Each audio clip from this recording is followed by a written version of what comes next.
નમસ્કાર મિત્રો, કેમ છો? અને હું છું આયુષી વંદે માતરમ અને હું છું હેતી વંદે માતરમ. ને મારું નામ છે અલ્પા વંદે માતરમ. તો અમે ત્રણેય આજે લઈને આવ્યા છીએ આપણું જે મહીપતિ ફાઉન્ડેશન છે તેની ત્રણેય સંસ્થાના મુલાકાતે જવું. તો ચાલો આપણે બધા આપણી જે સંસ્થાઓ છે તેની મુલાકાત લઈએ અને એની એક ઝલક જોઈએ. ચાલો, તો આવી ગયા છે આપણા સરસ મજાના ધરતીનો છેડો વૃદ્ધાશ્રમે.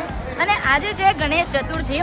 તો તે દિવસે તમને અમારા આખા મહીપતિ ફાઉન્ડેશનની એક ઝલક બતાવું, કારણ કે તહેવાર હોય અને રોજ તો આપણા લોકોના ચહેરા ઉપર બહુ મસ્ત ચમક હોય છે, પણ આજે આપણે જોઈ લઈએ. એનું જમવાનું પણ ચાલુ જ છે, પણ આપણે પહેલાં આટો મારીએ. અહીંયા બહુ મસ્ત જગ્યા છે. તો ચાલો, અને હું છું આયુષી વંદે માતરમ. ચાલો.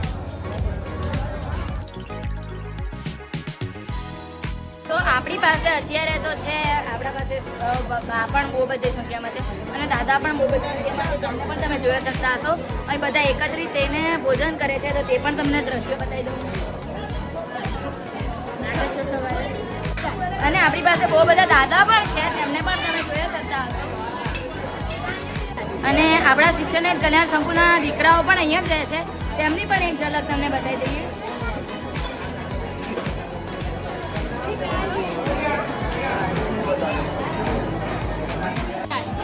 તો આ હતું આપણું ધરતીનો છેડો વૃદ્ધાશ્રમ.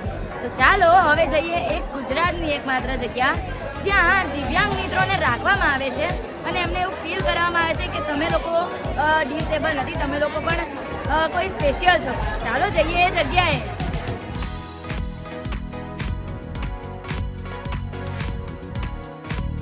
તો આ છે આપણું ટેકો દિવ્યાંગ આશ્રમ, જ્યાં 200 કરતાં પણ વધારે વડીલો રહે છે. તો ચાલો તમને તેના દ્રશ્ય બતાવી દઉં. તો ચાલો આપણા જે દિવ્યાંગ મિત્રો રહે છે તેમને રહેવાની તમને વ્યવસ્થા બતાવી દઉં.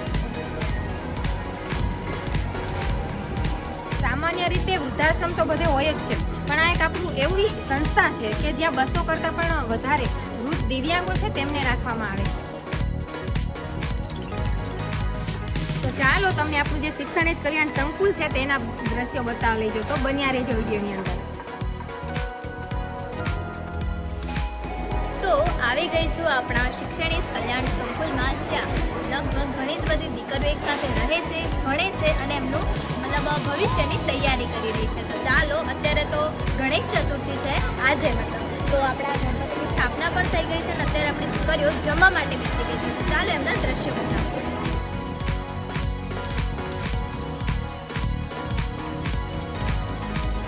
તો મારી પાસે તમને મહીપતિ ફાઉન્ડેશનનું બોર્ડ દેખાતું જશે. તો ચાલો અહીંના દ્રશ્યો બતાવું. તો આ આપણું રિસેપ્શન છે અને બાપુની ઓફિસ પણ અત્યારે